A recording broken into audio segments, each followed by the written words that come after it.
Are you getting ghosted by VCs? Even if you spend hours and hours and hours reviewing your decks, if you have great traction, great team, but still you're not getting any answers? Well, I helped raise over 130 million with many different founders in very different industry, like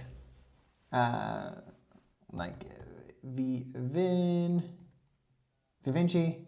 They raised 32 million, like Mindset. Here we go, that's them. They raised 13 million, and who else can I show you? Spirecut. Here we go, Spirecut, 2 million for the Series A. Bottom line, it only happened because I focus on three very specific things. And those things are not traction, team, ask, like whatever, right? They're things that are outside of that realms. So in this video, I'm gonna show you what those three obsessions are and how you can apply them to your fundraising to dramatically increase the number of VC calls you're getting and therefore how much money you're raising. So let's start with obsession number one. This mistake alone is what makes most pitch deck fail in the first couple of minutes. And to be honest, I spoke with a lot of different advisors. This is never something that I hear other advisors saying. It's all about how VC process your deck. And the thing is, if you don't get that, a VC will just ignore you. Ignore you. So here's how it works. Think about the last time you picked up a newspaper. The mindset that you have when you do that is not to study it deeply, right? You just look at the newspaper to get the sense of what's happening in the world. You flip to the page quickly, you look at this section, and you try to find something that grabs your interest. Politics, economics, whatever you like. And if nothing pulls you in immediately, you just keep flipping until you find something that grabs your attention. Now, imagine that same newspaper with sometimes a lot of text, sometimes very small title, big title, changing of colors, sometimes page with just images, with no text, nothing to indicate you, nothing to guide you, nothing for you to understand what could be in that specific part of the newspaper. It would be much harder to get those information, right? And probably you would put the newspaper down much faster, right? Because you're like, it's annoying. I cannot get what this is about. Boom, you just throw it, right? This is exactly the same thing that happened with VCs. The same thing. And this is where your chance to get a meeting just failed after the VC just opened your deck. This is because science shows us that we have something called the working memory. And the way it works is that your brain can only have 2 or 3 information at the same time. Like if you're trying to understand something, if there's more than those 2 or 3 things, it kind of fell apart, right? And so when you have a VC that spend hours reviewing deck in a row, right? I spoke with VC, I have some of my podcasts, and it's crazy. Like sometimes they reviews literally hundreds of pitch deck. And so once the VC open your deck, he's trying to make a decision here. He's trying to know like, hey, should I move forward with that person or not? But then imagine you give them that newspaper with a random organization of information. How could they grasp what you're trying to do, right? Because they're trying to read at your headline and then they're grabbing something else on the slide, something else. Then they go to the next slide and it's something new again. And they're like, oh, what the fuck am I getting here? They struggle to get the information. They just get overloaded. And so when they get overloaded, they're like, I don't care about that. It's probably bad. Because they'll jump to the wrong conclusion, right? They'll be like, formatting, I cannot understand from the formatting, hard for me to get information. So other VCs will also struggle to get information. So here, and that's the worst part, I'm not missing out because nobody will pay attention to that startup. So why should I? I'm not missing out. Ciao, I'm leaving. And that's why startup get dismissed. Not because what you're doing intrinsically is bad, but how you're trying to communicate, to share information about what you do that is bad. So the question is, how do you stop that from happening?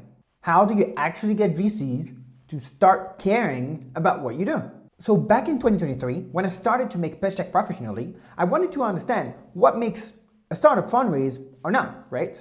So I went back and I studied hundreds of companies to better understand what makes a startup raise or not. And I looked at everything. So I got my hands on a lot of YC decks and, startup that raised, here 3.3 million, here 3 million, 22 million, you get it, a lot of millions, right?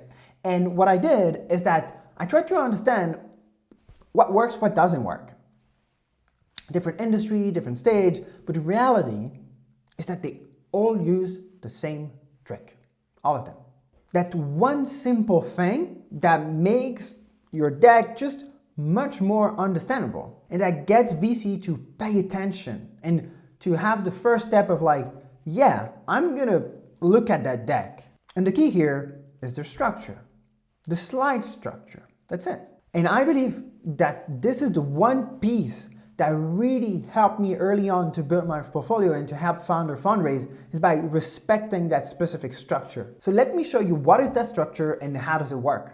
So let's take the example of Rippling. It's a YC company that raised millions and millions of dollars, and you probably know them. And they use the same formula for every single one of their slides, and I think it's a good representation of what is a good slide, right? So let's break it down. First, and most importantly, a headline here. Boom. So you start, you read it, and then what they do, and I think that's really the magic of it, is like, if you look at the headline, Rippling centralized employee data across all systems. And so here, what you do is that you take the headline, Rippling centralized employee data, boom, you cut it, right? So here, boom, it's one part of the sentence. And then the first part of the sentence here relates to this part here. So if you look, like, this is the idea that is centralized, the information, right? And then you have across all systems, which is this part, right? So you have two-part headline that summarize the content of the whole slide, right? So the key here is that there's no new information in this part here. It's just expanded on what's in the headline. And the magic here is that this slide leaves you with two clear takeaways, right? It doesn't try to push too many things, like centralize the data across all systems. That's it. One headline, two ideas, nothing more. And so yeah, like if a company like Rippling can do that, you can probably too.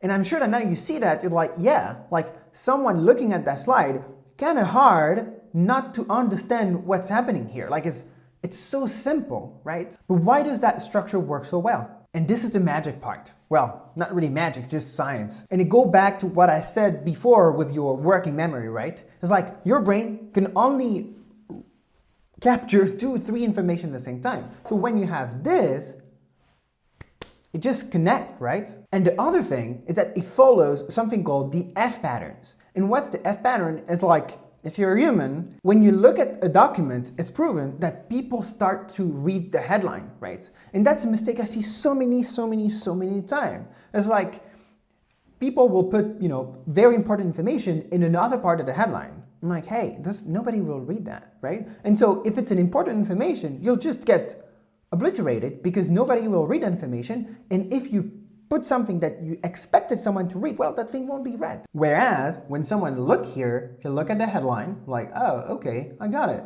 Then you look at the slide and it's like, hey, I confirmed that.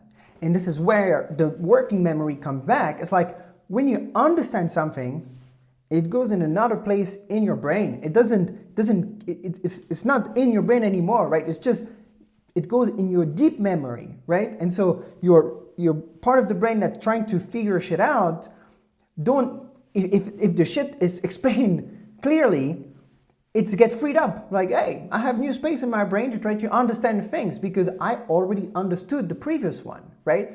And this is why you need that format. So now, do me a favor, apply this to your deck, and VC will actually read your deck, right? They will actually read it. Now, and this is where my second obsession come in. Like, it's one thing to have VC look at your deck, but now, like, what should you tell them so they feel like, damn, this is interesting. I want to learn more about it. How do you make them curious? How do you make them want to learn more about you and investigate if that's really an opportunity? And that's the keyword. That's my second obsession. You'll often hear, hey, pitch me your startup. But you should not actually pitch your startup. Last week I was doing a fundraising workshop with one of the accelerators I work with. And at the beginning of the workshop, I was like, hey guys, can you quickly introduce me to what you're doing? I'd just like to get a brief idea so I can use your startup as an example in the workshop. And every single founder did the exact same thing. And to be honest, it's not just limited to early stage startup and an accelerator. I see that with Series A, Series B founder. It's a mistake that is done at every level. And so in the workshop, they all answer the same thing. Hey, so this is my product. Here's how it works. Here's why it's better than the alternatives, blah, blah, blah, blah, blah. And their assumption was simple. If you understand what I do, you'll be excited about what I do. That feels logical, right? Maybe, but it's really not how it works. It's not how you get someone curious and excited about your startup. You should not speak about your startup, or not at least in that way. Because understanding what you do is not what triggers the VC decision. Your product is not why a VC invests. Instead, and that's the key sentence, I'm so proud I wrote that. It's like, you should present your startup as a vehicle to present an opportunity. Your startup is not the opportunity. Your startup is the vehicle to access an opportunity. Let's unpack that. There's a simple example to explain you that. Think about the gold rush and the shovels in the gold rush. We can be pretty sure that in that time, shovel companies, shovel startups did pretty well, right? And that it could have seen as a great investment. But let's unpack why. Nobody showed up in California because someone had invented a wonderful new shovel, right? No, they showed up in California because there was a gigantic opportunity. Massive deposit of gold, huge upside, asymmetric outcomes. So our startup here, let's call it Shovely. I'm sure that, no, I was gonna start a bad joke, but let's just skip it. Let's just call it Shovely. If that startup succeeded, which I'm sure it did, it didn't succeed because Shovel were interesting. The shovel startup only succeeded because it attached itself to the opportunity, to the gold rush, to everything that gravitated around the gold rush. Their business only made sense in that context, in the context of thousands of miners, need for equipment, and people dying, literally dying for gold. The opportunity was the gold rush, and the shovel company was only valuable because it attached itself to it. And so if we bring it back to the VCs, they'd probably be only interested about the shovel companies because they were gravitating around that big opportunity. Because that startup was in the game of enabling others to access that big opportunity. And this is why, if you think about it, at the same time, a shovel startup in farming would have probably done far less well. Same product, different market, different opportunity. But why is it so important to have a big market, right? You could argue that shovel company for farming would have done pretty well. This matters because this is how venture capital works. Venture capital don't care. They really don't care about good businesses. Like, as a matter of fact, I have a client that have 500K in ARR in less than 1 year, struggling to get investment. I've actually invested in that company, but I'm not a VC. VC care about investing in a startup. And there's a big difference between being a good business and a startup. It follows a very simple economical logic. VCs are trying to find companies that can scale very fast so they can return the whole fund. And because most startup fails, average or good startup, a good company, they don't care. They need a small number of extreme winners. So when a VC opens your deck, they're not evaluating your product in isolation like, oh, is this a good product or not? They're asking a very different question. Is this company positioned in the market that have a huge scaling potential? If the answer is not clear, nothing else really matters. Only once the upside is understood, then you get a chance for more information and for curiosity. And that is what makes a pitch deck work. Once the VC understands that you have a vehicle that can leverage this large opportunity, only then they start to care and be like, yeah, like let's have a conversation. I think like you're looking at something big. You need to show that this is big. And once that's understood, lives become much, much, much easier in your fundraising. So now that you know how to structure your pitch deck, that you know that you need to present the opportunity, how do you present the opportunity? And if you don't know how to present the opportunity, it could still mean that nobody will understand, like nobody will actually care. So now you're at that critical moment. You know how to present your startup, you know that you need to present yourself as a vehicle to leverage an opportunity, but how do you show that? How do you show that you are the vehicle to present that opportunity? How do you build the momentum so that someone look at this like, wow, this is strong. This is the art of presenting an opportunity. And this is the exact art that I mastered in the last 4 years now. And I came up with an incredible sequence. And to be honest, it delivers incredible results. And once you implement it, you will stop doubting about your pitch deck and you'll be much more comfortable when you pitch to VCs. And trust me, that makes the whole difference. So let's dive in my obsession number 3. Even when the slides are clear, even when the opportunity is real, and you understand you need to present an opportunity, the key here is how to reveal it. After reviewing hundreds of decks, I see founders making the same mistake all the time. They open with the market size. Imagine your Airbnb. The hospitality industry is an X billion-dollar market. You look at this and you're like, yeah, great, but how does that relate to you? How does that, You don't know. They start with the destination instead of starting with the journey to the destination. The number is technically impressive, right? 100 billion. But billion mean nothing without a great story to support it. There's no tension, there's no logic. Nobody cares about this number at the very beginning of your deck. Nobody cares. But hopefully, there's a very easy fix for that. And I'm sure you actually seen it, just not in a pitch deck creation context. Just again, I'm telling you, you probably know the rule. Let's take an example. Imagine you're in 2001. You just heard about the new movie coming out, The Lord of the Rings. Ta-da. Weird name, but you decide to give it a chance and have a look. But you're super disorganized and you arrive late to the cinema. You run to the door, you're really late, huh? You open the door and boom. And you see, and the scene you just captured is the ring falling into that lava pit, right? And you look at this and you're like, yeah, sure, lava, looks good, for that time, it was pretty good, movie, 3D design. You're like, yeah, that's pretty cool. But then you look around you and you see everybody else being much more agitated about this than you. You're like, hey, what, it's not such a big deal, right? It's just a ring. What's the matter here? Why do you react like that? You react like that because you just arrived at the biggest point of the story, right? And you have zero context. The other in the room, they've been here for 3 fucking hours. So when they see the ring, they're like, wow. But you arrive and you're like, well, I don't care so much, right? That's the same thing with your pitch deck. We get it? The opportunity is your climax. And the climax only works after you build tension. Fundraising works the same way. Let me show you how. If you want to raise your next round, you need to start implementing, I know it's a buzzword, but it works. You need to start implementing storytelling in your deck and tactically reveal your opportunity. And here's how. And since I'm sure you love my shovel example, let's use it one more time in here.